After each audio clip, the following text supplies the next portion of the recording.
আল হেরা ইসলামী সমাজ কল্যাণ পরিষদ ও আল ইসরাহ এডুকেশন ফাউন্ডেশনের যৌথ উদ্যোগে আয়োজিত আজকের এই চমৎকার দ্বিতীয় বার্ষিক তাফসীরুল কোরআন মাহফিলের মুআজ্জাজ মুকাররম সম্মানিত সভাপতি বিশিষ্ট আলেম দ্বীন মুহতারাম মাওলানা রশিদ আহমদ মজুমদার সাহেব, আল্লাহ তাআলা হুজুরের নেক হায়াত দারাজ করুন। যারা আলোচনা করবেন এবং আলোচনা শুনবেন, আজকের এই মাহফিলকে আল্লাহ আমাদের সকলের নাজাতের ওসিলা বানিয়ে দিন। উপস্থিত মুহতারাম উলামায়ে হযরত, ইসলাম প্রিয় তৌহিদি জনতা, পর্দার অন্তরালের সতী সাধবী সম্মানিতা মা ও বোনেরা, প্রিয় দিনী ভাইয়েরা, কেমন আছেন আপনারা? মাশাআল্লাহ, আল্লাহ আমাদের ভালো রাখুন, সুস্থ রাখুন, যতদিন বাঁচিয়ে রাখবেন সকলকে ঈমানের সাথে রাখুন, বলুন আমিন। আমরা সন্ধ্যাবেলায় কয়েকবার জিকির করলাম, আল্লাহর তাসবিহ পড়ে নিলাম। কোরআন মাজিদে আল্লাহ তাআলা বলেছেন, ওয়াসাব্বিহুহু বুকরাতাও ওয়া আসীলা, তোমরা সকাল এবং সন্ধ্যা আল্লাহর তাসবিহ পড়ো। আল্লাহ তাআলা বলেছেন, উযকুরুল্লাহা যিকরান কাসীরা, হে ইমানদারেরা, তোমরা বেশি বেশি আল্লাহর জিকির করো। কয়েক মর্তবা জিকির করিয়ে তাসবিহ পড়িয়ে মূলত আমি আপনাদেরকে এই সবকটা দিতে চাই, যে এই পাঠ দিতে চাই, এই অভ্যাসটা আমরা নিয়মিত করতে চাই। আল্লাহ তুমি তৌফিক দাও। বাংলাদেশের মানুষ প্রান্তিকতা কেন জানি একটু বেশি পছন্দ করে, অথচ ইসলাম প্রান্তিকতা অপছন্দ করে। ইসলাম হচ্ছে দ্বীন আল মুতাদিল, দ্বীন আল মুতাওয়াসসিত। ইসলাম হচ্ছে বাইনাল ইফরাত ওয়াত তাফরিত। ইসলাম হচ্ছে সিরাতে মুস্তাকিম, এটা মাঝামাঝি থাকবে। আমাদেরকে আল্লাহ বানিয়েছেন, ওয়া কাযালিকা জাআলনাকুম উম্মাতান ওয়াসাতা, কিন্তু আমরা সাইডে চলে যাই। আমরা প্রান্তিকতায় অসংখ্য বিষয়ে, জিকিরও ঠিক তাই। একদল লোক যারা সকাল সন্ধ্যায় অধিক পরিমাণে জিকির করে, কিন্তু তারা জেহাদের ওয়াজ কম করে, একামতে দ্বীনের কথা একটু কম বলে। আর একদল লোক জেহাদ এবং একামতে দ্বীনের ওয়াজ বেশি করে, কিন্তু তারা আবার জিকির কম করে। অথচ আল্লাহর কোরআনের মাঝে জিকিরের কথা যেমন আছে, কোরআনে জেহাদের কথা আছে না নাই? জেহাদের কথা যেমন আছে, জিকিরের কথা আছে না নাই? তো দুটাই যদি কোরআনে থাকে, আমরা প্রান্তিকতায় যাব কেন? নবীজির সাহাবীদের মাঝে আমরা দেখতে পাই দুটির সমন্বয়। ওনারা দিনের বেলায় তলোয়ার হাতে নিয়ে জিহাদের ময়দানে ঝাঁপিয়ে পড়তেন, আবার রাতের আধারে তাহাজ্জুদের বিছানায় দাঁড়িয়ে আল্লাহ তাআলার সম্মুখে লম্বা সেজদায় অবনত হয়ে চোখের পানি দিয়ে জায়নামাজ সিক্ত করতেন। নবীজির অভ্যাস ছিল, তিনি সর্বক্ষণ আল্লাহর জিকিরে রত থাকতেন। কানান নবিয়্যু সাল্লাল্লাহু আলাইহি ওয়াসাল্লাম ইয়াযকুরুল্লাহা আলা কুল্লি আহিয়ানিহি। মা আয়েশা সিদ্দিকা বলেছেন, নবীজির অভ্যাস ছিল তিনি সারাক্ষণ জিকির করতেন। চুপ করে বসে থাকার চেয়ে জিকির করা অনেক ভালো। অপ্রয়োজনীয় কথা বলার চেয়ে চুপ করে থাকা অনেক ভালো। চুপ থাকার চেয়ে জিকির ভালো, অপ্রয়োজনীয় কথার চেয়ে চুপ থাকা ভালো। চুপ করে থাকলে কোনো সওয়াব হয় না, কিন্তু অপ্রয়োজনীয় কথা বললে গুনাহ হয়। চুপ করে থাকলে গুনাহ থেকে বাঁচা যায়। আবার চুপ না থেকে জিকির করলে, একবার আল্লাহ শব্দ উচ্চারণ করলে কমপক্ষে 50টা নেকি হয়। কয় নেকি? আল্লাহ শব্দের মাঝে অক্ষর আছে 5টা, আর আল্লাহ কোরআন মাজিদের শব্দ। এজন্য কোরআনের প্রতি অক্ষরে কমপক্ষে 10 নেকি। তাহলে 5টা অক্ষরে 5 দশে 50। এভাবে যদি আপনি জিকির করেন তাহলে আপনার আমল নামায় এত বেশি পরিমাণ নেকি হবে। নবীজি সাল্লাল্লাহু আলাইহি সাল্লাম বলেছেন, জিকিরের মাধ্যমে আল্লাহর বান্দা এত বেশি পরিমাণ জান্নাতে প্রবেশ করবে, অন্য কোনো আমলের মাধ্যমে এত বেশি সংখ্যক জান্নাতে প্রবেশ করবে না। নবীজি সাল্লাল্লাহু আলাইহি সাল্লাম আরো বলেছেন, যে ব্যক্তি তার জিহ্বাকে আল্লাহর জিকির দিয়ে ভিজিয়ে রাখবে, সেই লোকটি হাসতে হাসতে আল্লাহর জান্নাতে প্রবেশ করবে। এজন্য আমরা সকাল সন্ধ্যায় বেশি বেশি জিকির করতে চাই। রাজি আছেন? ইনশাআল্লাহ। সম্মানিত ভাইরা, আমি আপনাদের সম্মুখে পবিত্র কোরআন মাজিদ থেকে সূরাতুশ শূরা এর 13 নম্বর আয়াতে কারিমা তেলাওয়াত করেছি। নবীজি সাল্লাল্লাহু আলাইহি ওয়াসাল্লামের পবিত্র মুখনিসৃত সহিহ বুখারীতে উদ্ধৃত ছোট্ট একটি হাদিস পাঠ করেছি। আল্লাহ তাআলা তৌফিক দান করলে এখান থেকে কিছু কথা বলবো ইনশাআল্লাহ।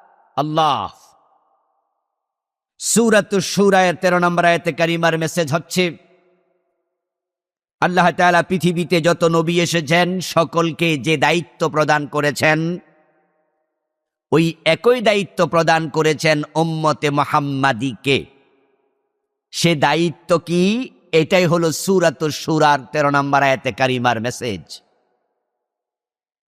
আমরা সকলেই জানি পবিত্র কোরআন মাজিদ হচ্ছে জিকির। এটা হলো আমাদের জন্য নসিহত। এর মাঝে প্রতিটি শব্দ বিশ্ব মানবতার জন্য দারুণ উপকারী। তাই কোরআন মাজিদের আলোচ্য বিষয় হলো মানুষ। তাই কোরআন নাজিল শুরু হয়েছে ইনসান দিয়ে। আবার কোরআন মাজিদের শেষ সূরাও নাস, এটাও ইনসান দিয়ে শেষ। ইকরা বিসমি রাব্বিকাল্লাযী খালাক, খালাকাল ইনসানা মিন আলাক।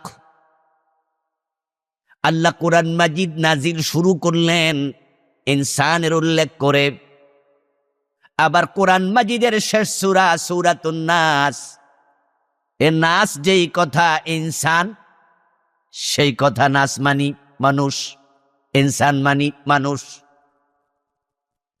এ কোরআন মাজিদে যা আছে সব আল্লাহ তাআলা মানুষকে কেন্দ্র করে নাজিল করেছেন।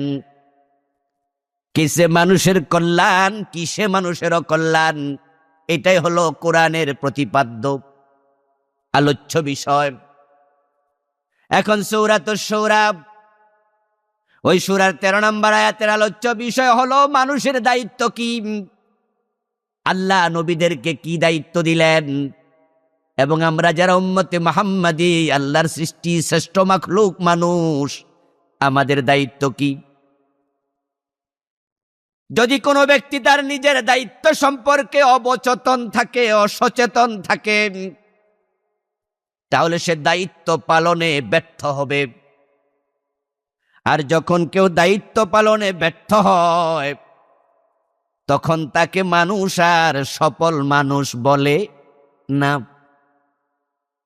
ব্যর্থতাকে ইংরেজিতে বলে ফেইলিউর, ফেইল। সফলতাকে বলে সাকসেস, পাস। এখন আপনি আপনার দায়িত্ব কি যদি সেটাই না জানেন, তা আপনি সফল হবেন কেমনে? আর যেই মানুষ সফল হবে না, ওই মানুষ আল্লাহর জান্নাত পাবে না। কারণ আল্লাহর জান্নাত পাওয়ার নাম হলো চূড়ান্ত সফলতা। তাই সফলতার সাথে তার দায়িত্বের সঙ্গে ওতপ্রোত ভাব, এ দুটি ওতপ্রোত জড়িত। আপনি শিক্ষকতায় পেশায় যান, তাহলে যে সাবজেক্ট আপনি পড়াবেন প্রস্তুতি নেন, ভালো পড়ান, তাহলে ছাত্ররা বলবে উনি একজন ভালো শিক্ষক। কিন্তু ক্লাসে আপনি প্রস্তুতি নিয়ে যান না, ভালো পড়ান না, ছাত্রের প্রশ্নের জবাব দিতে পারেন না, বরং পড়াইতে গিয়ে আপনি কঠিন শব্দগুলো এড়ায়া যান, অথবা জিজ্ঞাসা করলে ছাত্ররা ভুল উত্তর দেন, তাহলে পাবলিকের মাঝে, মাদ্রাসার মাঝে, প্রতিষ্ঠানে আপনার ব্যাপারে সবাই জানবে উনি ভালো শিক্ষক নয়। তো আল্লাহ তাআলা সকল নবীকে যে দায়িত্ব দিলেন, সে দায়িত্ব দিলেন উম্মতে মুহাম্মাদীকে। দায়িত্বটা যদি নাই জানেন, এ দায়িত্ব পালনে ব্যর্থ হওয়ার সম্ভাবনা আছে না নাই? আমি সেটাই জানাতে চাই। শারা'a লাকুম মিনাদ-দীন, আল্লাহ বলে তিনি আল্লাহ তোমাদের জন্য এমন একটি বিধিবদ্ধ জীবন ব্যবস্থা প্রণয়ন করলেন। মা ওয়াসা বিহি নূহা, যে বিষয়ে তিনি নূহ নবীকে অর্ডার করেছেন, আদেশ করেছেন, ওসিয়ত করেছেন, নসিহা করেছেন। নূহকে দিয়ে শুরু। এর কারণ হচ্ছে নূহ আলাইহিস সালাম হলেন এই পৃথিবীতে আল্লাহর প্রথম রাসূল। হযরত আদম আলাইহিস সালাম হলেন আল্লাহর প্রথম নবী। নূহ আলাইহিস সালাম কিতাব প্রাপ্ত নবী, এজন্য তিনি হলেন জমিনে আল্লাহর প্রথম রাসূল। উনাকে বলা হয় নবী শারঈ, উনি শরীয়ত প্রাপ্ত নবী। এর আগে আদম এবং শীস আলাইহিমাস সালাম এ দুজন ছিলেন আল্লাহর নবী, তবে উনারা শরীয়ত প্রাপ্ত নয়। এজন্য তাদেরকে হযরত আদমকে বলা হয় নবিয়্যুজ যারাঈ, তিনি হলেন নবিয়ে যারাঈ। নবিয়ে যারাঈ মানে হলো সেই নবী যেই নবী জীবন উপকরণ সম্পর্কে মানুষকে শিক্ষা দেয়, পাঠ দেয়। কিভাবে রান্না করতে হয়, কিভাবে ধান গম চাষ করতে হয়, কিভাবে ফসল উৎপাদন করতে হয়, কিভাবে মুরগি জবাই করে খেতে হয়, কিভাবে গরুর গোশত রান্না করতে হয়। জীবন ধারণের জন্য যা দরকার আল্লাহ আদম নবীর মাধ্যমে পৃথিবীর মানুষকে সবার আগে শিখাইছে, কারণ তার আগে পৃথিবীতে কোনো মানুষ ছিল না। তিনি শুধু তাওহীদের দাওয়াত দিয়েছেন, শরীয়তের দাওয়াত তিনি কার কাছে দেবেন, কারণ তখন তো কোনো মানুষই নাই। কিন্তু হযরত নূহ আলাইহিস সালাম থেকে আল্লাহ শরীয়তের বিধান নাজিল শুরু করলেন। এখন আল্লাহ বলে মা ওয়াসা বিহি নূহা, যে দায়িত্ব আমি নূহকে দিয়েছি, ওয়াল্লাযী আওহাইনা ইলাইক, ও প্রিয় নবী মুহাম্মদ, ঠিক একই দায়িত্বের ব্যাপারে আমি আপনার কাছে ওহী নাজিল করছি। ওয়া মা ওয়াসাইনা বিহি ইব্রাহিম, এবং এই বিষয়ে আমি নবী ইব্রাহিমকে বলেছি। ওয়া ঈসা ওয়া মূসা, আমি নবী মূসাকে বলেছি। ওয়া ঈসা, এবং নবী ঈসাকে আমি বলেছি। এখানে আল্লাহ তাআলা 5 জন নবীর আলোচনা করলেন। হযরত নূহ, হযরত ইব্রাহিম, হযরত মূসা, হযরত ঈসা এবং মুহাম্মাদুর রাসূলুল্লাহ ওয়াল্লাযী আওহাইনা ইলাইকা। হযরত নূহকে দিয়ে শুরু, নবী মুহাম্মদকে দিয়ে শেষ। এর মাঝে কি বোঝা গেল? এর মাঝে বোঝা গেল মাঝখানে যত নবী আছে, একজন নবী দায়িত্বের বাহিরে আর নেই। এজন্য বাংলা একটা কথা আছে, বাস বাস মানে আর লাগবে না, এনাফ। আমরা বলি না, হইছে হইছে, বাস বাস বাস বাস। এই বাস শব্দ আমি জানি না বাংলায় কেডা আবিষ্কার করলো, তবে শব্দের মাঝে পুরা কোরআন ঢুকে গেছে। বিসমিল্লাহর বা দিয়ে শুরু, মিনাল জিন্নাতি ওয়ান নাসের সিন দিয়া শেষ। তো কোরআনের প্রথম অক্ষর বিসমিল্লাহ যদি আমরা খুলি, শুরুতে পাই বিসমিল্লাহ, পাইনি? সূরা ফাতিহা শুরুতে আর উপরে আলহামদুলিল্লাহর উপরে কি আছে? বিসমিল্লাহ প্রতিটা সূরার অংশ। এখন বিসমিল্লাহর প্রথম অক্ষর বা। মিনাল জিন্নাতি ওয়ান নাস বলে কোরআন শেষ, শেষ অক্ষর সিন। তো প্রথম অক্ষর আর শেষ অক্ষর নিলে কি হয়? শ্রোতারা কথা কয় না কেন? কি হয়? বাস মানে এনাফ। আল্লাহ তাআলা নূহ নবীকে দিয়ে শুরু করলেন, প্রিয় নবী মুহাম্মদ সাল্লাল্লাহু আলাইহি সাল্লামকে দিয়ে শেষ করলেন। তো মাঝখানে আর কেউ বাদ পড়বে না, সব ঢুকে গেছে।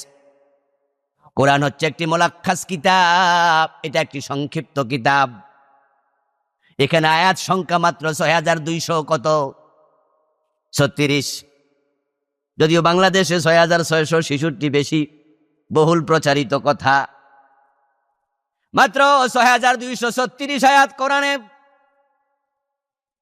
আর হাদিস সংখ্যা হলো ১০ লাখের বেশি। সুবহানাল্লাহ বলেন। তো কোরআন তো ছোট কিতাব, মাত্র ৬,০০০ আয়াত। আবার একই আয়াত বারবার আছে এমন সূরাও। ফাবিআইয়ি আলাই রাব্বিকুমা তুকাযযিবান, সূরা রহমানে এই এক আয়াত আইছে ৩১ বার।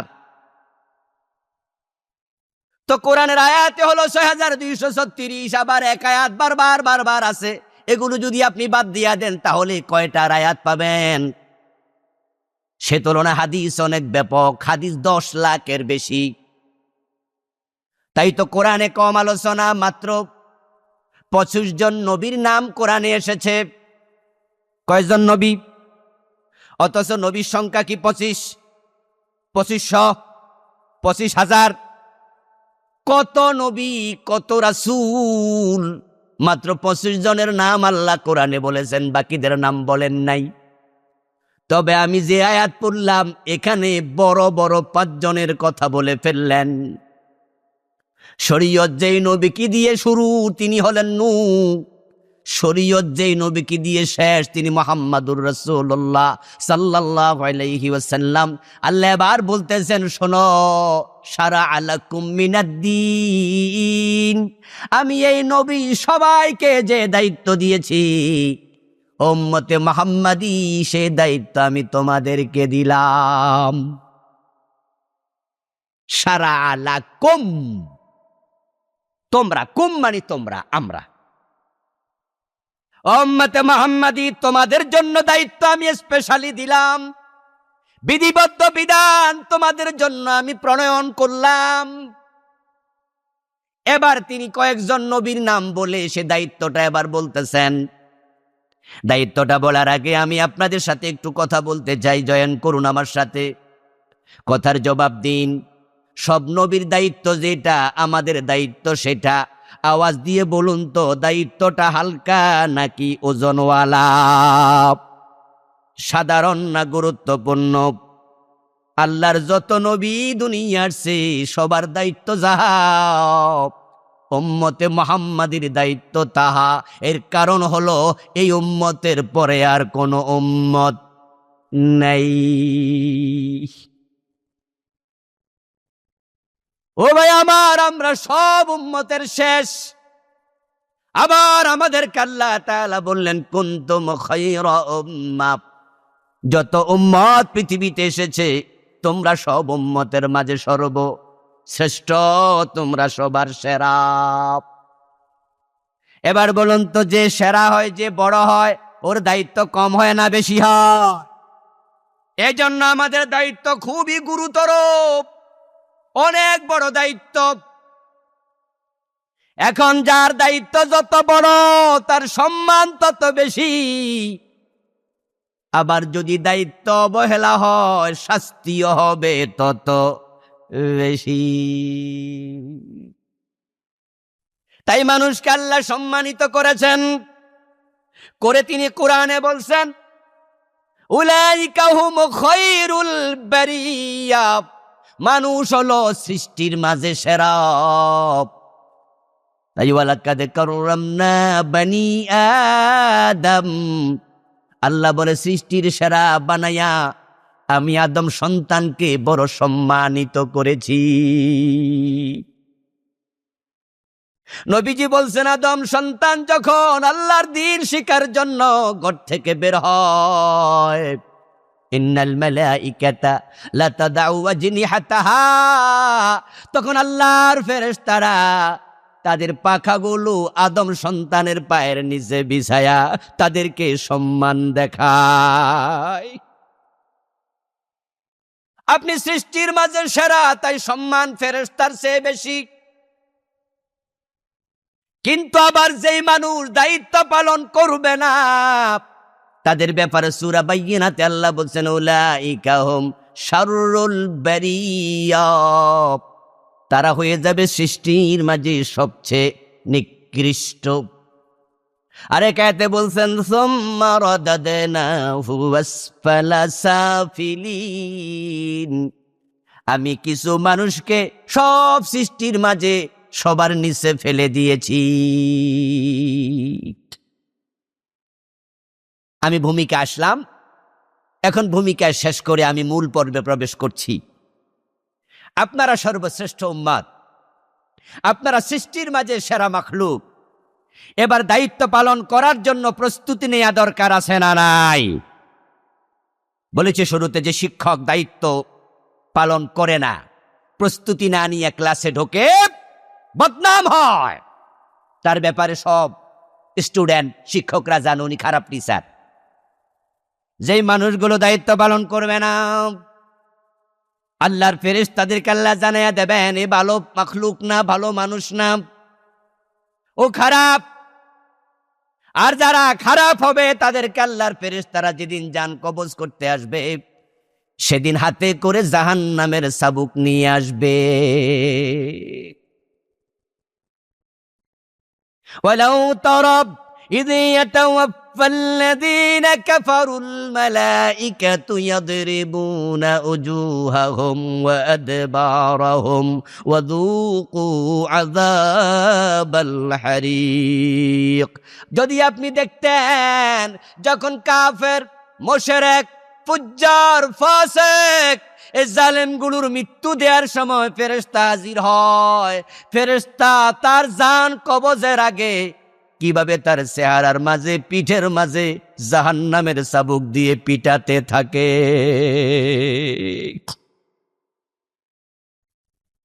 ইয়াদরিবুনা উজুহাহুম, চেহারার মাঝে পিটায়, ওয়া আদবারাহুম, এবং পিঠের মাঝে পিটাতে থাকে। তারপর জান কবজ করবে। এবার আল্লাহর দেয়া দায়িত্ব, এটাকে হালকা ভাবে নিলে উপায় নেই। এখন দায়িত্বটা কি? আন আকিমুদ্দীন ওয়া লা তাতাফাররাকু ফি, দায়িত্বটা হলো আমার জমিনে আমার দিন কায়েম করো। কথাটা কার? জোরে বলুন না কার? দিন কায়েম করার জন্য বলেছেন কে? আকিমুস সালাহ, আকিমুদ্দিন, একই কোরআনের আয়াত, একই কোরআনের আয়াত। এই বাংলাদেশের সব আলেম, সব পীর সাহেব, সব বক্তা, সব খতিব, সব শিক্ষক, ওলামায়ে কেরাম, তারা নামাজের ওয়াজ করে, সবাই ওয়াজ করে। কারণ আল্লাহ বলছে আকিমুস সালাত, এই ওয়াজ সবাই করলো। এখন আকিমুদ্দিন, এই দায়িত্ব আল্লাহ সব নবীকে দিছে। কত ভূমিকা দিয়া তারপরে আল্লাহ আয়াতের এই অংশটা বলে। এর আগে বলতেছে মুসার কথা, ঈসার কথা, ঈসার কথা, ইব্রাহিমের কথা, মুহাম্মদের কথা, নূহের কথা। এগুলো ভূমিকা দিয়া তারপরে দায়িত্বটা বলে আল্লাহ বুঝায় এটা ছোট মোটো দায়িত্ব নয়। আরে রোজার কথা কোরআনে আছে, কুতিবা আলাইকুমুস সিয়াম কামা কুতিবা আলাল্লাযীনা মিন ক্বাবলিকুম। দেখেন রোজার আয়াত, এটা আপনাদের মুখস্থ আয়াত, কামা কুতিবা আলাল্লাযীনা মিন ক্বাবলিকুম। আল্লাহ ইজমালি ভাবে বলে দিলেন তোমাদের উপর রোজা ফরজ, যেমন আগে ফরজ করছি। ওখানে নবী ঈসা, নবী মূসা, নবী হারুন, নবী সুলাইমান, নবী দাউদ, কোন নবীর নাম বলছে? কথা বলে না কেন? বলছে। ইজমালি ভাবে বলে দিলেন আগেকার যেমন উম্মতের উপর ফরজ, তোমাদের উপরও ফরজ। দেখেন কোন ভূমিকা আল্লাহ দেন নাই। আকিমুস সালাহ কোরআনে বারবার বলেছে, আকিমুনাস সালাহ, আকামুস সালাহ, আকিমুস সালাহ বিভিন্ন স্টাইলে বলেছেন, কিন্তু আল্লাহ কোন নবীর নাম যুক্ত করে নামাজ কায়েম করো বলেন নাই। হজের ভাবেও বলেন নাই, হজের ব্যাপারেও বলেন নাই। কিন্তু দিন কায়েমের ব্যাপারে 5 জন নবীর আলোচনা আনলেন। বুঝতে হবে এখানে আলাদা কোনো গুরুত্ব আছে। তো সব আলেম আকিমুস সালার ওয়াজ করে, আকিমুদ্দিনের ওয়াজ কোথায় গেল? এই দেশে যদি আপনি 100টা মাহফিলে যান, আজকে আমি বলে গেলাম 100টা মাহফিলে আপনি যাবেন গনে গনে। আজ থেকে প্রয়োজনে গণা শুরু করবেন, সাথে বই রাখবেন, নোটবুক লিখবেন, আলোচনার বিষয়বস্তু দেখবেন শুধু ইসলামী আন্দোলনের দায়িত্বশীল বক্তা ছাড়া, ইসলামী আন্দোলনের ওয়াজ ছাড়া, মুফাসসির ছাড়া একামতে দ্বীনের ওয়াজ এই দেশ অন্যরা করেই না।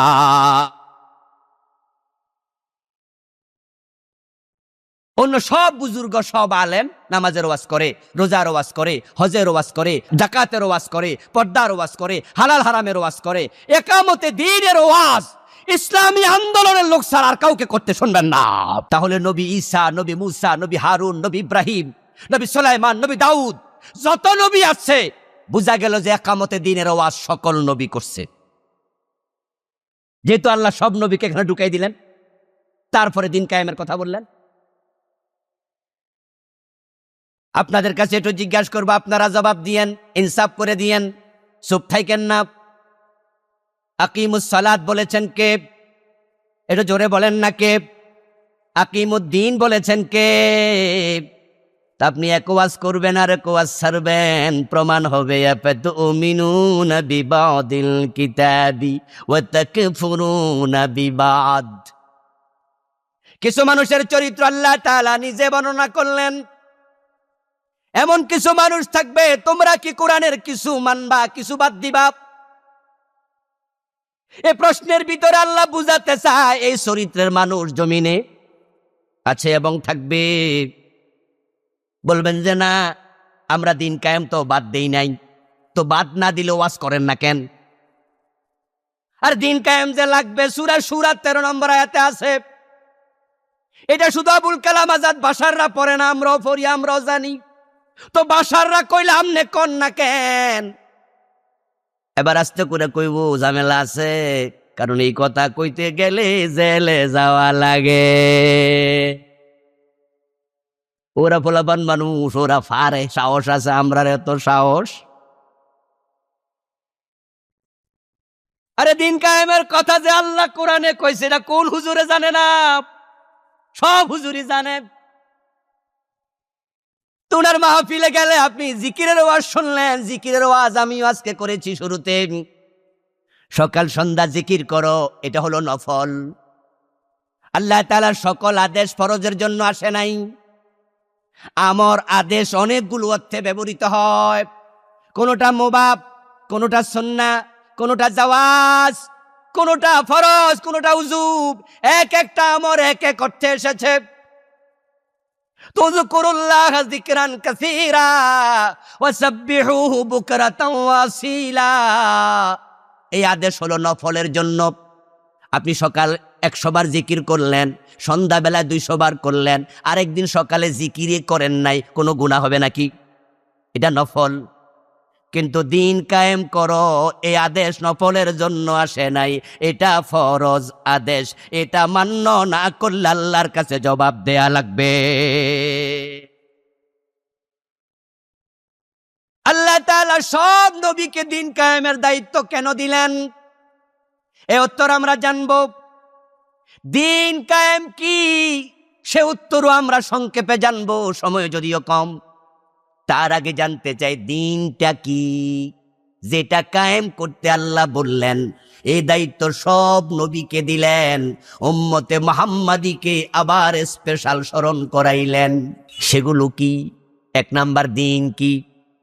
দিন মানে হলো ইসলাম। ইন্নাদ-দীনা ইনদাল্লাহিল ইসলাম। আল্লাহর কাছে দিন শুধুমাত্র একটা। আওয়াজ দিয়ে বলুন, সেটার নাম কি? তাহলে দিন যেটা, ইসলামও সেটা। আল্লাহর কাছে দিন আছে একটা, সেটা ইসলাম। ইসলাম ছাড়া আল্লাহর কাছে গ্রহণযোগ্য কোনো দিন আর। এই জন্য আল্লাহ বলছে, মাইয়াবতাগি গায়রাল ইসলামি দীনা ফালান ইউকবালা মিনহু, যে ব্যক্তি ইসলাম ছাড়া অন্য কোনো দিন তালাশ করে সেটা তার পক্ষ থেকে কবুল করা হবে। তো দিন মানে ইসলাম। তাহলে এবার শব্দটা দিন শব্দের জায়গায় ঢুকাইয়া দেন, আনাকিমুদ্দিন আয় আন আকিমুল ইসলাম। আল্লাহ বলে আমি দায়িত্ব দিলাম জমিনে ইসলাম কায়েম করো। এখন ইসলাম মানে শুধু তাওহীদ, লা ইলাহা ইল্লাল্লাহ, এ কথা কলে ইসলাম শেষ। ইসলামের মাঝে নামাজ নাই, আওয়াজ দেন, কথা বলেন, রোজা নাই, হজ নাই, যাকাত নাই, চোর ধরে হাত কাটা ইসলামে নাই, ডাকাত ধরে শুলে দেয়া ইসলামে নাই, জেনা করলে 100 বেত লাগানো ইসলামে আছে না নাই, মদ খাইলে 80 বেত লাগানোর কথা ইসলামে আছে না নাই, জমিন যার আইন চলবে শুধু তার আল্লাহর কোরআনে আছে না নাই। আল্লাহ তাআলা কোরআন মাজিদে বললেন, আলা লাহুল খালকু ওয়াল আমর, সাবধান, সৃষ্টি যার আইন চলবে শুধুই। আল্লাহ তাআলা বললেন, ইনিল হুকমু ইল্লা লিল্লাহ, আল্লাহ ছাড়া কারো হুকুম, কারো আইন চলবে। আপনাদের কাছে এবার একটু জানবো, জোরে বলেন তো, জমিন কার? আরো জোরে। আইন চলবে কার? 54 বছরে আল্লাহর আইন কয়দিন চলছে? তো আল্লাহর আইন ছাড়া কারো আইন চলবে না, এটা কি ইসলামের আদেশ নয়? এই যে জমিন আল্লাহর আইন নাই, এটা কি পীর সাহেব হুজুররা দেখে না? এটা কি মাহফিলের বক্তারা দেখে না? এটা কি 3.5 লাখ মসজিদের খতিব দেখে না? এইটা কি ফাজেল দাখিল আলেম মাদ্রাসার মুহাদ্দিস মুফতি মুদাররিসরা দেখে না? তো দিন কায়েমের দায়িত্ব আল্লাহ দিল, তুমি বক্তা হইয়া ওয়াজ করলা, দিন কায়েমের ওয়াজ করলা না। তুমি খতিব হইয়া জুমা পড়াইলা, জুমার দিন কায়েমের কথা বললাই না। তুমি বড় পীর সাহেব, লাখ লাখ মুরিদ আছে, তাদেরকে দিন কায়েমের জন্য তালিম দিলা না। তাহলে দিন কায়েম করা দূরের কথা, দিন কায়েমে তোমার কোনো ভূমিকাই নেই, তোমার কোনো ভূমিকাই নাই।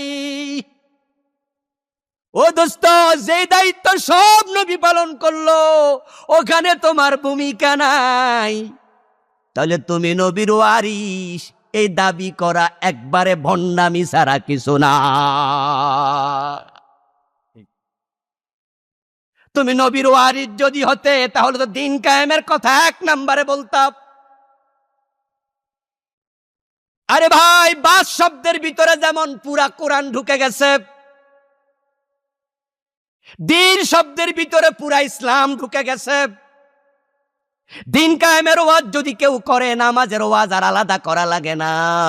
কারণ যেই দেশে দিন কায়েম হয়ে যাবে, ওই দেশের সংসদে নামাজ পড়ার বিধান পাশ হবে। আজান হলে দোকান বন্ধ করে সবাই নামাজে যাওয়া লাগবে। আজান হলে ব্যবসা বন্ধ করে দাও, এমন আদেশ আল্লাহর কোরআনে আছে না নাই? বাংলাদেশে আইন চলে তো। বাইতুল মুকাররম মসজিদে যায়া দেখবেন, দুপুর বেলায়, আসরের সময়, মাগরিবের সময় দোতলায় নামাজ চলে, নিচতলায় মসজিদ মার্কেটে বেচা কেনা চলে। মসজিদ মার্কেটটাও বন্ধ করার সাহস মসজিদ কমিটির নেই। অথচ নবীজি কে বললেন? নবীজি সাল্লাল্লাহু আলাইহি ওয়াসাল্লাম বলেছেন, আমার মনে চায় আজানের পর কোন একজনকে আমার জায়গায় ইমামতিতে দাঁড় করাইয়া একদল যুবক সাথে নিয়ে আমি মহল্লায় চলে যাই। যারা মসজিদে আসে নাই, তাদের ঘর বাড়িতে আমি আগুন লাগাই। তো নামাজ যদি তুমি চাও সমাজে নামাজ কায়েম হোক, তাহলে নামাজের ওয়াজের সে দিন কায়েমের ওয়াজ বেশি করা দরকার। কারণ হলো, 54 বছর বাংলাদেশের বয়স, তাবলিগ জামাত কি নামাজের ওয়াজ করে নাই? কথা বলুন না প্লিজ। তাবলিগ কি নামাজের ওয়াজ করে না? আমাদের পীর সাহেব হুজুররা নামাজের ওয়াজ করে না? আমরা বক্তারা নামাজের কথা বলি না? 3.5 লাখ মসজিদের খতিবরা নামাজের ওয়াজ করে না? তো মসজিদ কোথায় ভর্তি হলো? ফজরের টাইমে তো মসজিদ খালি।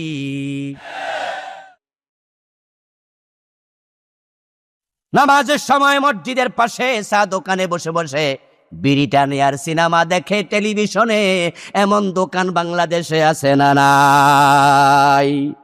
তো দিন যদি কায়েম থাকতো, মসজিদের পাশের দোকানে বইয়া নামাজের টাইমে টেলিভিশনে সিনেমা দেখার সাহস কেউ দেখাতো? ও দোস্ত, দিন যদি কায়েম হয়ে যায়, পর্দার ওয়াজ আলাদা করা লাগবে না, কোনো প্রয়োজনই হবে না। কারণ সংসদ ভবনে আইন পাশ হয়েছে, ইফটিজিং করলে 6 মাস জেল। যদি কোনো যুবক, কোনো সুন্দরী মেয়ে অথবা যে কোনো কালারের যুবতীকে শীষ দেয়, চোখ টিপ দেয়, ওর না ধরে টান দেয়, তাহলে মেয়ে যদি মামলা করে 6 মাস জেল হবে, 1 বছর জেল হবে, আরো বেশি জেল হবে। এই যে ইফটিজিং এর আইন পাশ হয়ে গেল, যদি একইভাবে সংসদে আমাদের নেতারা বলতো বুকে ওর না দিয়ে না হাঁটলে ওই মেয়েকে 6 মাস জেল দেয়া হবে, তাহলে বেপরদা মেয়ে রাস্তায় বের হবে না। আর যদি মেয়েরা বেপরদায় বের না হয়, ইফটিজিং এর আইনে লাগবে না, কারণ বেপরদা বন্ধ হলে ইফটিজিং নিজে নিজে বন্ধ হয়ে যাবে। আমরা সকল মেয়েকে বোরকা পড়তে বাধ্য করব না। ইসলাম সব মেয়েকে বোরকা পড়তে বলবে না।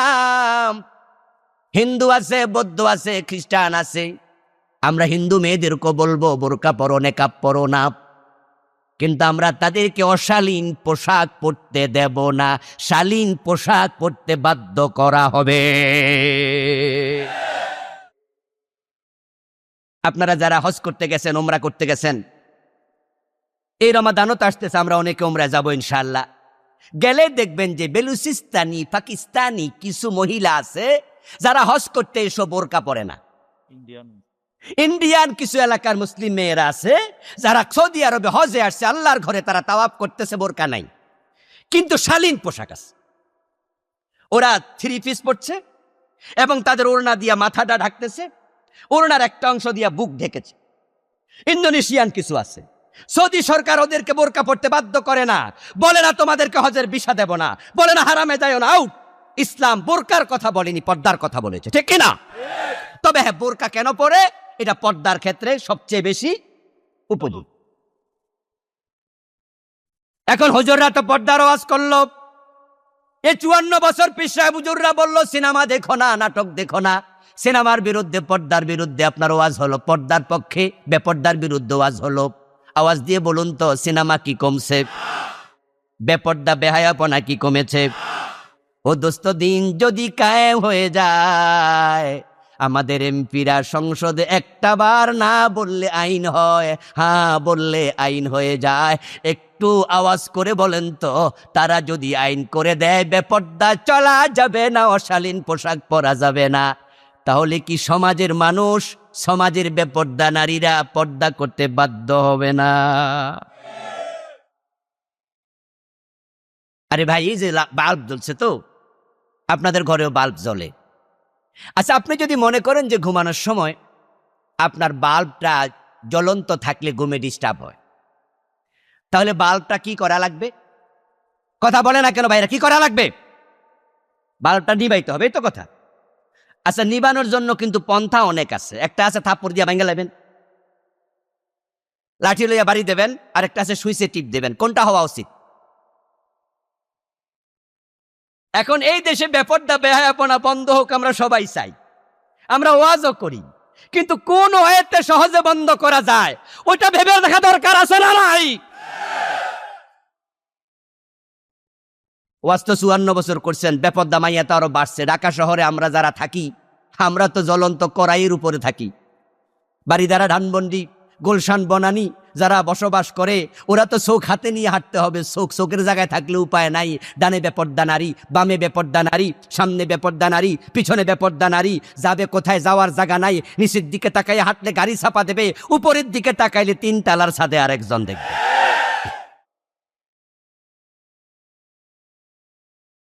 এখন যদি আপনি চান বেপর্দা বেহায়াপনা বন্ধ হোক, এবার আওয়াজ দিয়ে বলুন তো, দিন কায়েম দরকার আছে না নাই? আমার প্রিয় ভাইয়েরা, কিছু কিছু আলেম বলতেছেন যে দিন মানে শুধু লা ইলাহা ইল্লাল্লাহ, তাওহীদ। দিন কায়েম মানি তাওহীদ কায়েম করো, তাহলে বোঝা গেল কালেমা পড়ার পরে নামাজ না পড়লেও চলে, ঠিক না? মানে উনাদের ব্যাখ্যা হলো দিন মানি তাওহীদ। তাহলে কেউ যদি তাওহীদ গ্রহণ করে, নামাজ কালাম আপনার আর লাগবে না, রোজা লাগবে না, বলে না না না, আমরা বলি না লাগবে লাগবে। তো যদি লাগে শুধু তাওহীদকে দিন বলবা কেন? দিন হচ্ছে ইসলাম, আর ইসলাম হচ্ছে কমপ্লিট কোড অফ লাইফ। আপনি থাকবেন যেখানে, ইসলাম থাকবে সেখানে। আমার সামনে আজকে হাজার হাজার মানুষ, আলহামদুলিল্লাহ। বলুন তো আওয়াজ করে, আমরা এখানে মদের পক্ষে কেউ আছি? আমরা মাদকের পক্ষে কেউ আছি? কিন্তু বাংলাদেশে মাদক আছে না নাই? আচ্ছা, আজ পর্যন্ত বাংলাদেশে কোনো হুজুর মদের পক্ষে ওয়াজ করছে যে মদ খাইলে এই ফজিলত আছে? আচ্ছা, মদখোর নিজে কোনোদিন কইছে মদ খাইলে ফজিলত আছে? আমার বন্ধু, যে মাদক আমাদের যুব সমাজকে শেষ করে দিচ্ছে। 54 বছর বাংলাদেশ আজ পর্যন্ত মাদকের বিরুদ্ধে তারা কার্যকর কোনো পদক্ষেপই নেয় নাই। বরং মাদকের যাতনায় কত পরিবার ঘুমরে কাঁদে, তার হিসাবও আমরা রাখি না। দোস্ত, আমরা তো মদ খাই না, আমাদের সন্তানরা মাদক সেবী না, আলহামদুলিল্লাহ। এই জন্য তার যাতনা আমরা বুঝি না।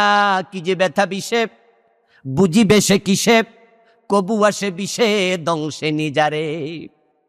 যার পরিবারে একটা মাদক সেবী সন্তান আছে, ওই পরিবারের লোকেরা বোঝে একটা ছেলে পুরা ফ্যামিলিকে জাহান্নাম বানায়া সারে।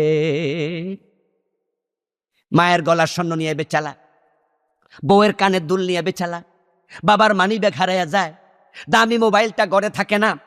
এবং মাদক সেবীর এত বড় জালেম যে টাকা না দিলে বাবার গায়ে হাত তোলে, মায়ের গায়ে হাত তোলে, এমন আছে না নাই? ওই ক্লাস 9 10 পড়ুয়া ঐশী তার সবচেয়ে বড় প্রমাণ যে ঐশী তার মা বাবা দুজনকে নিজ হাতে খুন করেছে শুধু মাদক সেবনে বাধা দেওয়ার কারণে। আচ্ছা, বাংলাদেশে কোনো পীর সাহেব মদের পক্ষে আছে? কোনো আলেম, কোনো বুজুর্গ আপনারা পক্ষে আছেন? তাহলে মদের বিরুদ্ধে ওয়াজ তো 54 বছর হলো। মদ তো দিন দিন বাড়তেছে। আগে শুধু ফেন্সিডিলের খবর শুনতাম, এখন কত নতুন নতুন নাম। বর্তমানে সবচেয়ে বড় প্রাদুর্ভাব চলছে ইয়াবা। ইয়াবা যুব সমাজকে শেষ করে দিচ্ছে। এখন হুজুরদের ওয়াজতে মদ বন্ধ হলো। দিন যদি কায়েম হয়ে যায়, আরে আনাকিমুদ্দিন, আল্লাহর জন্য দায়িত্বটা আমাদেরকে দিছে। ওয়াজ দিয়ে মদ বন্ধ হবে না, কারণ ওয়াজ করে কি লাভ? এই যে আমার সামনে লাখ লাখ হাজার হাজার মানুষ, এখানে 10 লাখ মুসল্লি যদি থাকতো, তারপরও এখানে মদখোর 10 জনও পাওয়া যাবে না। কারণ যারা মদ খায় তারা ওয়াজে আসে না, যারা ওয়াজে আসে তারা মদ। তো এখানে ওয়াজ করে লাভটা কি? জ্বর উঠছে যার, ট্যাবলেট দরকার তার, ঠিক না? এখানে ওয়াজ করে কি হবে? হ্যাঁ, আপনারা ভবিষ্যতে মদ হয়তো খাবেন না, কিন্তু যারা খায় তারা তো ওয়াজে আসলো না। এজন্য যদি ওয়াজ দিয়া মদ বন্ধ হতো, হযরত ওমর নিজের ছেলেকে 80 বেত লাগাতেন না। 10 মিনিট ওয়াজ করলে আবু শাহমা হেদায়াত হয়ে যেত। আওয়াজ দিয়ে বলুন তো, হযরত ওমর রাদিয়াল্লাহু তাআলা আনহু আবু শাহমাকে ওয়াজ করছেন, 80 বেত লাগাইছে। আমরাও বলি আমাদেরকে ইসলামের পক্ষে ভোট দিয়া সংসদে পাঠাও। এই জাফর মজুমদারের মতো লোকেরা, মোল্লা নাজিম ভাইয়ের মতো লোকেরা, ওরা যদি সংসদে নেতা হয়ে ঢোকে, আমি বলবো বাংলাদেশকে মাদক মুক্ত করতে 6 মাসও লাগবে না। ওরা 54 বছরে পারে নাই, দিন কায়েম হলে 6 মাসও লাগবে না। কেন লাগবে না? এবার একটু সংক্ষেপে বলি শুনুন। আল্লাহর বড় দয়া, এই 56,000 বর্গ মাইলের বাংলাদেশের সীমানায় 1 বোতল ফেন্সিডিল তৈরি। যত ফেন্সিডিল কোত্থেকে আসে? ইন্ডিয়া, ঠিক না? বাংলাদেশের সীমানায় 1 পিস ইয়াবা তৈরি হয় না। যত ইয়াবা সব মায়ানমার থেকে আসে। বাংলাদেশে যত হেরোইন আছে, এক টুকরো হেরোইন, এক ফোঁটা হেরোইনের একটা দানা বাংলাদেশে তৈরি হয় না, সব বিদেশ থেকে আসে। তো মাদকের যদি 99% বিদেশ থেকে আসে, এটা বন্ধ করা তো কোনো ব্যাপার না। শুধু বর্ডারকে স্ট্রং করো, 6 মাস লাগবে না, 1 মাসে মাদক বন্ধ হয়ে যাবে। আমরা বিজিবিকে বলে দেব, আমরা আমাদের র্যাবকে, আমাদের সেনাবাহিনীকে বলে দেব, 1 বোতল ফেন্সিডিল ইন্ডিয়া থেকে আসবে না। যে এলাকায় দিয়ে আসবে, ইনভেস্টিগেশনের পর ধরা পড়বে, ওই এলাকায় দায়িত্বশীল পুলিশের লোক, বিজিবির লোক, সেনাবাহিনীর লোক, তার চাকরি থাকবে না, বরখাস্ত করে ফেলা হবে। আমরা নেভিকে বলে দেব, কোনো জাহাজে করে মদ ঢুকবে না। আমরা এয়ারফোর্সকে বলে দেব, আকাশপথে মাদক আসবে না। যদি স্ট্রংলি সেটাকে ট্যাকেল দেওয়া যায়, 1 মাসে মাদক থাকবে না। তারপরও যারা চুরি চোট্টামি করে মাদক খাবে, আমরা 80 বেতের আইন চালু করে দেব, পিঠের চামড়া থাকবে না, তারের মতো সোজা হয়ে যাবে। আমার প্রিয় ভাইয়েরা, মাদক বন্ধ করার জন্য দিন কায়েম দরকার আছে না নাই? ওয়াজ দিয়ে হবে না, আইন লাগবে। আপনারা আমরা কি আইন বানাতে পারি? আমরা আওয়াজ করলে কি আইন হয়? এখানে আমরা বললি কি মদ বন্ধ হবে? যারা কথা বললে আইন হবে, সেখানে এমন লোক পাঠানো দরকার আছে না নাই? আমরা আগামীর সংসদকে কোরআনের সংসদ বানাতে যাই। আমার বন্ধু, দিন যদি কায়েম হয়ে যায়, চুরি থাকবে না, ডাকাতি থাকবে না। অর্ধ পৃথিবীর সম্রাট ওমর গাছতলায় একা একা ঘুমাতেন, বডিগার্ডের কোনো প্রয়োজন ছিল না। এই জন্য আল্লাহ দিন কায়েম করতে বলছে। দিন কায়েম মানে ইসলাম কায়েম। আচ্ছা, চোর ধরে হাত কাটো, এই যে আল্লাহর একটা বিধান, ইসলামের একটা অংশ, এটা কি নফল অংশ না ফরজ অংশ? আওয়াজ দেন, আওয়াজ দেন। আরে ভাই, ফরজ আপনার জন্য ফরজ না, এমপির জন্য ফরজ না, হাকিমের জন্য ফরজ। এই মাসলা ফরে যান, আগে উত্তর দেন। চোর ধরে হাত কাটা নফল না ফরজ? নবীজি বলেছেন, আমার মেয়ে ফাতেমা চুরি করলে আমি ফাতেমার হাত কেটে দেব।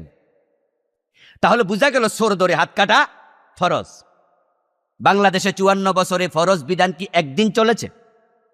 তো নামাজ পড়া কি, রোজা রাখা কি, চোর ধরে হাত কাটা কি? তো আপনি ওই নামাজ রোজার ওয়াজ করলে চোর ধরে হাত কাটার ওয়াজ কোথায় গেল? প্রতিটা মিম্বার থেকে চোর ধরে হাত কাটার ওয়াজ আসা দরকার আছে না নাই? প্রতিটা মাহফিল থেকে ওয়াজ আসা দরকার আছে না নাই? চালাক মানুষ আপনি, কি চালাকি করলেন? আপনি ব্যাখ্যা দেবেন যে হুজুর, চোর ধরে হাত কাটা এটা ইসলামের ফৌজদারি আইন, এটা তো ব্যক্তি করবে না। ইসলামের ফৌজদারি আইন তো ব্যক্তির কাজ না, এটা তো রাষ্ট্রের কাজ। ও তাই বুঝি? রাষ্ট্রের আইন কে কায়েম করে, কে বিচার করে? জজ সাহেব বিচার করে। আচ্ছা বলুন তো, আমাদের যদি এখানে কোনো চোর ধরা পড়ে, আমরা থানায় দেই, থানা দেবে আবার কোর্টে, তখন সে আসবে কুমিল্লার জজ কোর্টে। জজ সাহেব কি চোর ধরে হাত কাটার বিধান দিতে পারবেন? আচ্ছা, আপনি বললেন আপনার কাজ না, তো কার কাজ? কইনা জজের কাজ, হাকিমের কাজ চোর ধরে হাত কাটা। হাকিম বলবে ভাই এটা আমার কাজ না, কেন? কইটা আইনের বইতে নাই। এই কথা হাকিম বলবে না? হাকিম বলবে বাংলাদেশের ফৌজদারি দণ্ডবিধিতে হাত কাটার কথা নাই। তো কার কাজ? হাকিম আবার বলবে এটা হচ্ছে যারা আইন বানায় তাদের কাজ। তো আইন বানায় কারা? এমপিরা। কথা বলেন না কেন? আইন বানায় কারা? ওরা হা বললেও আইন, কথা বলেন না বললেও। এবার বলুন তো, যে এমপিরা আইন বানায়, আপনি বললেন আমার কাজ না, হাকিম বলে আমার কাজ না, এবার এমপি বানানোর কাজ আপনার দায়িত্বে আছে না নাই? তো এমন এমপি কেন বানান যে বেটা নিজে চোর? এমন এমপি 54 বছর কেন বানাচ্ছেন যে এমপি আল্লাহর আইনের পক্ষে কথা বলে না, যে আইন চোর ধরে হাত কাটে না? এজন্যই দায়িত্ব আপনি এড়াতে পারবেন না। তাই এমপি বানানোর সময় ভালো লোকদেরকে নেতা বানানোর দায়িত্ব আছে। এটাই একামতে দ্বীনের অংশ, ফাঁকিবাজি করার সুযোগ নাই। সুযোগ আসতেছে সামনে। 54 বছর পরে আমরা আবার সুযোগ পেয়েছি, আবহ তৈরি হয়েছে। ফাবশিরু ফাবশিরু ফাবশিরু। অতঃপর সুসংবাদ গ্রহণ করো মুসলমান, আল্লাহর পক্ষ থেকে কিছু সিমটম আল্লাহ দেখিয়েছেন, সুসংবাদ কিছুটা এসে গিয়েছে। ইংরেজি প্রবাদ আছে, মর্নিং শোজ দ্য ডে, প্রত্যুষ দিবসের প্রতিচ্ছবি। সকালবেলার সূর্য দেখলে অনুমান করা যায় আজকে দিনটা কেমন যাবে, মেঘলা যাবে নাকি ফরফুরা দিন যাবে। যক্ষর নির্বাচন, চক্ষর নির্বাচন, রক্ষর নির্বাচন, যক্ষর নির্বাচন, 5টা বিশ্ববিদ্যালয় সর্বশেষ গত পরশুদিন আবার প্রমাণ হয়েছে বাংলাদেশে ইসলাম আসতেছে, কেউ ঠেকাতে পারবে না।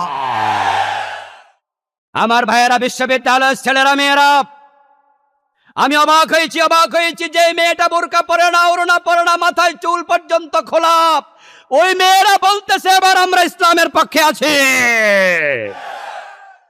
আবহাওয়া আল্লাহ তৈরি করে দেন, আল্লাহু ইউআইজিদু দীনাহু বিরাজুলিন ফাজির। নবীজির হাদিস, আল্লাহ কখনো কখনো তার দ্বীনকে পাপাচারীর মাধ্যমেও সাহায্য করে। যেমন ডক্টর ইউনূস নামাজি লোক, আমি এটা জানি না। তিনি ইসলামকে প্র্যাকটিস করেন, আমি এটাও জানি না। বরং তার 5 ওয়াক্ত নামাজ নিয়ে আমি সন্দেহ প্রকাশ করি। তিনি আদৌ কোরআন তেলাওয়াত করতে পারেন কিনা তা নিয়ে আমি সন্দেহ প্রকাশ করি। কিন্তু আজকের এই সময়ে তিনি আমাদের দেশের প্রধান, আল্লাহ তাকে দিয়ে আমরা ইসলাম ওনাদেরকে সাহায্য করছে। সে যদি রাষ্ট্রপ্রধান না থাকতো, আমরা তারই টুপিওয়ালারা বাংলাদেশে থাকতে পারতাম না। আপনারা জুলাই আন্দোলনের মাধ্যমে যে পেশিস্ট সরকারকে দেশ থেকে পালাতে বাধ্য করেছেন, উনি বাংলাদেশ থেকে পালাইয়া কোথায় গেছে? কথা বলতে হবে, কোথায় গেছে?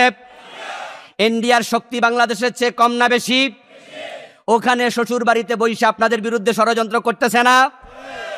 শ্বশুর বাড়ি কিন্তু আমি বলিনি, এটা বলেছে সাবেক পররাষ্ট্রমন্ত্রী। তিনি বলেছেন ইন্ডিয়ার সাথে বাংলাদেশের স্বামী স্ত্রীর সম্পর্ক। তো কেডা স্বামী কেডা স্ত্রী আমরা আগে বুঝি না, এখন তো বুঝছি যে বউ কার বাড়িতে গেছে? স্বামীর বাড়িতে। এবং সেখানে বসে তিনি যে ষড়যন্ত্র করছেন ইন্ডিয়াকে সাথে নিয়া, ইউনূস মিয়ার মতো লোক যদি চেয়ারে না থাকতো, এক থাপ্পড়ে সরাইয়া উল্টা আবার অ্যাকশন শুরু করে দিত। কয়দিন আগে এক সাক্ষাৎকার দেখলাম আপনার ফেসবুকে, একটা রিক্সাওয়ালাকে একজন সাংবাদিক, তো এখন ঘরে ঘরে, কারণ যার হাতে মোবাইল আছে সেই কি এখন তো সংবাদ পাঠকের চেয়ে সংবাদদাতা বেশি, সংবাদ গ্রহীতার চেয়েও সংবাদ যারা শোনে আমাদের সে সংবাদদাতার অভাব নাই। মোবাইলওয়ালা না জানি ওই যে ইউটিউবারওয়ালা জিজ্ঞাসা করতেছে রিক্সাওয়ালারে, আগামীবার তুমি কারে ভোট দিবা? রিক্সাওয়ালা বলতেছে অমুক দল, একটা ইসলামী দল যেটা সবচেয়ে বড়, ওটার নাম বললো, আমি অমুক দলকে ভোট দেব। রিক্সাওয়ালাকে আবার জিজ্ঞাসা করতেছে, আমি কিন্তু তোমারে চিনি, তুমি কিন্তু গাঁজা খাও। রিক্সাওয়ালা বলতেছে আবার হাসতে হাসতে, কথা ঠিক, আমি গাঁজা খাই, তো গাঁজা খাইয়া তুমি ইসলামী দলে ভোট দিবা? সুবহানাল্লাহ। রিক্সাওয়ালা বলতেছে, আমিও চাই মদ গাঁজা ছাড়তে, কিন্তু পারি না, সঙ্গ দোষে নষ্ট হইয়া যায়। আমিও চাই গাঁজা বন্ধ হইয়া যাক, তাহলে খাইতে আর পামু না। ওরা ক্ষমতা আসলে গাঁজা মদ থাকবে না। আল্লাহ তাআলা বাংলাদেশের দিকে নেক নজর দিয়েছেন। সর্বশেষ যক্ষর নির্বাচন তার প্রমাণ। ইসলাম আসতেছে, ঠেকাতে পারবা না। আমিও বলছি, যদি আমরা ঐক্যবদ্ধ থাকতে পারি তবেই। কিন্তু মাঝে মাঝে জালের নিচে মাছ পড়ার পরেও মাছ ছুটে যায়, এমন ঘটনাও। আমরা যারা গ্রামের মানুষ, আমিও তো আপনার চৌদ্দগ্রাম, আমি আপনাদের পাশের থানার মানুষ, আমরা আজকে সব বক্তাই দেখতেছি কুমিল্লার, 2-1 জন ছাড়া। আমরা যখন জাল মাইরা পুকুরে মাছ ধরছি, তখন দেখেছি যে যেই মাছটা বড়, এটা গুতা মারে জালেরে, ঠিক না? ওই গুতা বুঝতে আমরা বুঝি এটা ফুটি মাছ না, গুতার ধরনে কইতাছি এটা একটা বড় মাছ।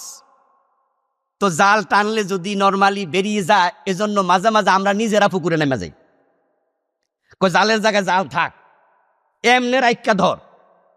তারপরে জালের ভিতর থেকে মাছ ধরছে মোটামুটি 3.5 কেজি 4 কেজি ওজন, এত বড় রুই মাছ। কি খুশি, দইরা হাতে লইয়া যারা পারে খাড়া রয়েছে ওরারে দেখাইতে গেছে, আর ঠুস করে গেছে গা, লাগছে নি ফেস। আচ্ছা, এমন ঘটনা ঘটে না? 5টা নির্বাচন বলছে, বিশ্ববিদ্যালয় নির্বাচন বুঝতে হবে যে ঢাকা বিশ্ববিদ্যালয়ের ছাত্ররা দেশ চালায়, তারাই ডিসি হয়, তারাই এসপি হয়, তারাই টিওনো হয়, তারাই সচিব হয়। ওরা বড় বড় বিশ্ববিদ্যালয়ের পোলাপানগুলো বলছে আমরা ইসলামের পক্ষে, আমরা মাথা তুলে দাঁড়াতে পারলে কেউ ঠেকাতে পারবে না। সময় যেহেতু কম, তাড়াহুড়া করছি। এখন যে বড় মাছটাও মাঝে মাঝে ছুটে যায়, শুধুমাত্র যে বেটা ধরছে তার অসতর্কতার কারণে। আমরা যারা ইসলামকে ভালোবাসি, পীর সাহেবরা ইসলামকে ভালোবাসে, তারা পালকিতে চড়ে দাওয়াত দিয়েছে, পীর সাহেবরা ঘোড়ার পিঠে চড়ে দাওয়াত দিয়েছে, পায়ে হেঁটে দাওয়াত দিয়েছে। ওই পীর সাহেবদের দাওয়াতের কারণে বাংলাদেশ ইসলামী রাষ্ট্র, মুসলিম রাষ্ট্র। এ শাহজালাল, এ শাহ মাকদুম, এ খানজাহান আলী, এ চরমনাই, এ সরসিনা, এ মোকরাব, এ ধামতি, আমি ধামতির ছাত্র। ওয়াজ শুনে কেউ বুঝতে পারে আমি পীর বিরোধী কথা বলেছি না। আমি অনেকের উদাহরণ দিয়েছি, শুধু পীর সাহেবের গায়ে যেন না লাগে। আমি জানি এই দেশে ইসলাম কায়েমের পক্ষে পীর সাহেবদের ভূমিকা লাগবেই, তারা আছে। চরমনার পীর সাহেব তো সবচেয়ে ভালো ভূমিকা রাখছে, ঠিক না? আমরা অন্য পীর সাহেবদেরকে বলবো চরমনার মতো আপনারা শুরু করে দেন। ইসলামের পক্ষে সবাই দাঁড়ালে আলেমরা এক হলে জালেমরা লেজ তুলে ফালিয়ে যাবে। কয়দিন আগে জগন্নাথ বিশ্ববিদ্যালয়ে দেখেছেন যে একটা মেয়ে নারে তাকবীর স্লোগান দিয়েছে, আরেক দল লোক তার হাত থেকে মাইক কেড়ে নিয়েছে। যারা দেখেছেন তারা ইয়েস বলেন, দেখেছেন? হ্যাঁ বলুন। যারা নারে তাকবীর পছন্দ করেন, আল্লাহর ধ্বনি সহ্য করে না, ওদেরকে বিশ্বাস করা যাবে না, যাবে না, যাবে না। ওরা আপনাদের আলেমদের সাথে মিশতেছে, মিশা কইতাছে টুপি মাথার দিয়া যে আমরা ইসলামের পক্ষে। এগুলো ধোঁকাবাজি করছে, ওদের বিশ্বাস করা যাবে না। আমাদেরকে যদি বিশ্বাস করাইতে হয়, যারা তাকবীরওয়ালা মেয়ে শান্তা আমার বোন যে জগসুতে জিতেছে, আরে তারা তাকবীর ধ্বনিকে ছোট করতে চেয়েছে, আমার আল্লাহ সেখানে তাকবীর ধ্বনিকে উচ্চকিত করে দিয়েছে। আমরা পীর সাহেবরা এক হয়ে যাব, বক্তারা এক হয়ে যাব, আলেমরা এক হয়ে যাব। আমরা জমিনে কার দিন কায়েম করতে চাই? আওয়াজ দিয়ে বলুন, কার দিন? আল্লাহর দিন কায়েমের ব্যাপারে কি দলাদলি করা যাবে? ওয়ালা তাতাফাররাকু ফি, আল্লাহ বলল দিন কায়েম করো, এবং দিন কায়েমের ব্যাপারে কোনো মতভেদ করিও না। তাহলে আজকের ওয়াজ শোনার পরে আল্লাহর জমিন আল্লাহর ইসলাম কায়েমের ব্যাপারে যারা দ্বিমত করবেন, তারা এই আয়াতের হুকুম লঙ্ঘনকারী। এবার আল্লাহ তাআলা পরের অংশে বলছে, কাবুরা আলাল মুশরিকিন মা তাদউহুম ইলাইহি। ও নবী, আপনি যে দিন কায়েমের পক্ষে দাওয়াত দিচ্ছেন, তোমরা দাওয়াত দেবে যারা মুশরিক, তাদের কাছে দাওয়াতটা ভালো লাগবে না। কথাটা কার? জোরে বলুন না, কার? কাবুরা আলাল মুশরিকিন মা তাদউহুম ইলাইহি। তোমরা যে দিন কায়েমের কথা বলছো, যারা মুশরিক, যাদের অন্তরে শিরিক আছে, এটা তাদের কাছে পছন্দনীয় নয়। এবার আজকে যে ওয়াজ আমি করলাম, এখানে কার অন্তরে কি আছে আমরা কেউ জানি না, কিন্তু যার কাছে মনে হইছে হুজুরের রাজনীতির ওয়াজ করতেছে, হুজুরটা বালা না, আপনার কাছে দিন কায়েমের ওয়াজ ভালো লাগে না, এই আয়াত প্রমাণ করে আপনার অন্তরে শিরিক আছে। এই আয়াত বলছে আপনি শিরিকওয়ালা। এবং দিন বিজয়ের জন্য সূরা সফের যে আয়াত আল্লাহ তাআলা বলছে, হুয়াল্লাযী আরসালা রাসূলাহু বিল হুদা ওয়া দীনিল হাক্কি লিইয়ুযহিরাহু আলাদ-দীনি কুল্লিহি ওয়ালাউ কারিহাল মুশরিকুন। ওখানেও আল্লাহ বলছে, ও নবী আপনি দিন বিজয়ের জন্য কাজ করেন, এ দায়িত্ব দিয়ে আপনারে পাঠাইছি, তবে যারা মুশরিক তারা দিন বিজয় সহ্য করবে না। এবার আমি একটু কথা বলে শেষ করতে চাই, সেটা হচ্ছে এই কাজটা আল্লাহ তাআলা সকল নবীকে কেন দিলেন? এর কারণ হচ্ছে নবীরা হচ্ছে দ্বীনের প্রবর্তনকারী, আল্লাহ হচ্ছে শারে হাকিকি, আম্বিয়া আলাইহিমুস সালাম শারে মাজাজি। এবং এই কাজটা খুব কঠিন, তাই আল্লাহ নবীদেরকে দিয়েছে আগে, উম্মতকে বুঝায় যে নবীদেরকে মানব। এবার আপনারা বলুন তো, যে 5 জন নবীর নাম এখানে আছে, এই 5 জন নবী আরামে ছিলেন না দুঃখে ছিলেন? নূহের দিকে তাকান, মায়ের খাইতে খাইতে ভূত হয়ে যেত, অস্থির হয়ে যেত। নূহ শব্দের অর্থ কি? কান্না করা, রোদন করা। তাফসীরে পাওয়া যায় উনার নাম ছিল আব্দুল গাফফার, কিন্তু উনাকে এত বেশি আঘাত করা হয়েছে, মারা হয়েছে, উনি রাস্তায় দাঁড়ায় দাঁড়ায় কাঁদতো, সারাদিন শুধু কাঁদতো। সকালে মারতো, দুপুরে মারতো, বিকালে মারতো। এ কান্নার কারণে মানুষ উনারে কয় উনি কান্নাকারী ব্যক্তি, শুধু কান্দে। ইব্রাহিমের দিকে তাকান, অগ্নিকুণ্ডে ফেলা হয়েছে। মূসা আলাইহিস সালামের দিকে তাকান, দেশ থেকে তাড়িয়ে দেওয়া হয়েছে। ঈসা আলাইহিস সালামের দিকে তাকান, পরিবেষ্টিত অবস্থায় শত্রু দ্বারা আসমানে তুলে নিতে হয়েছে। নবী মুহাম্মদের দিকে তাকান, প্রিয় নবীর দাঁত ভেঙে দিয়েছে। আমার রাসূলকে 3 বছর জেলে রেখেছে। আমার রাসূল সাল্লাল্লাহু আলাইহি ওয়াসাল্লামের উপরে কত জুলুম দেশ থেকে বাধ্য করেছে। এবার আওয়াজ দিয়ে বলুন তো, দিন কায়েম করা সহজ না কঠিন? এজন্য নবীজি বলছে আসাদ্দুন নাসে বালাআন আল আম্বিয়া সুম্মাল আমসালু ফাল আমসাল। এই জমিনে যত বিপদ মুসিবত এসেছে, সবচেয়ে বিপদ মুসিবত নবীদের উপর আসছে বেশি। তারপর নবীদের পথে যারা চলবে তাদের উপর বিপদ আসবে। এখন নবীদের পথে কে আছে এটা বিপদ আপদ প্রমাণ করে। নবীরা জেলে গিয়েছে, নবীদেরকে হত্যা করা হয়েছে, নবীদেরকে শুলে চড়ানো হয়েছে। আজকেও যারা হক কথা বলে, দিন কায়েমের কথা বলে, তাদেরকেও জালেমরা জেলে দিছে, তাদেরকে শহীদ করেছে। আল্লামা সাঈদীর কি অপরাধ? কোন কারণ ওনাকে 13 বছর জেলে থাকতে হলো? যারা ওনাকে জেলে দিয়েছে তারাও জানে সাঈদী দর্শনকারী না, সাঈদী যুদ্ধ অপরাধী না। যে রায় দিয়েছে বিচারক, সেও জানে উনি বিচারে যাকে রায় দেয়া হচ্ছে ওই দেলু সুদ্দার আল্লামা সাঈদী এক ব্যক্তি না। অপরাধ দিন কায়েমের কথা বলা।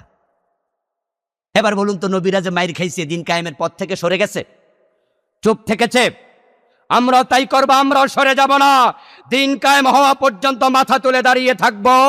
তারা আমাদেরকে ফাঁসি দেবে, আমরা ফাঁসির রশিকে বরণ করে নেব। রশি শেষ হয়ে যাবে, আমাদের কল্লা শেষ হবে না। এই পথে চললে তারা গুলি করবে, আমরা বুক পেতে গুলি গ্রহণ করব। তাদের গুলি শেষ হয়ে যাবে, আমাদের বুক শেষ হবে না। কাতিলুহুম হাত্তা লা তাকুনা ফিতনাহ ওয়া ইয়াকুনা আদ-দীনু কুল্লুহু লিল্লাহ। ইনশাআল্লাহ আমরা মাথা তুলে দাঁড়ালেই ফাতহু নাসরুম মিনাল্লাহি ওয়া ফাতহুল করিব, যে একটা সম্ভাবনা দেখা দিয়েছে, হয়তো আমরা কিছুদিন পরে দেখব বাংলাদেশ ইসলামী প্রজাতন্ত্রের রূপ লাভ করেছে। আল্লাহ তোমার এই বাংলার জমিনে তোমার দিন কায়েমের জন্য আমাদের সকল মুসলিমকে ঐক্যবদ্ধ হওয়ার তৌফিক দাও। চিৎকার দিয়ে বলেন আমিন। হাযা মা ইনদি ওয়াল ইলমু ইনদাল্লাহ আলাইহি তাওয়াক্কালতু ওয়া ইলাইহি উনীব।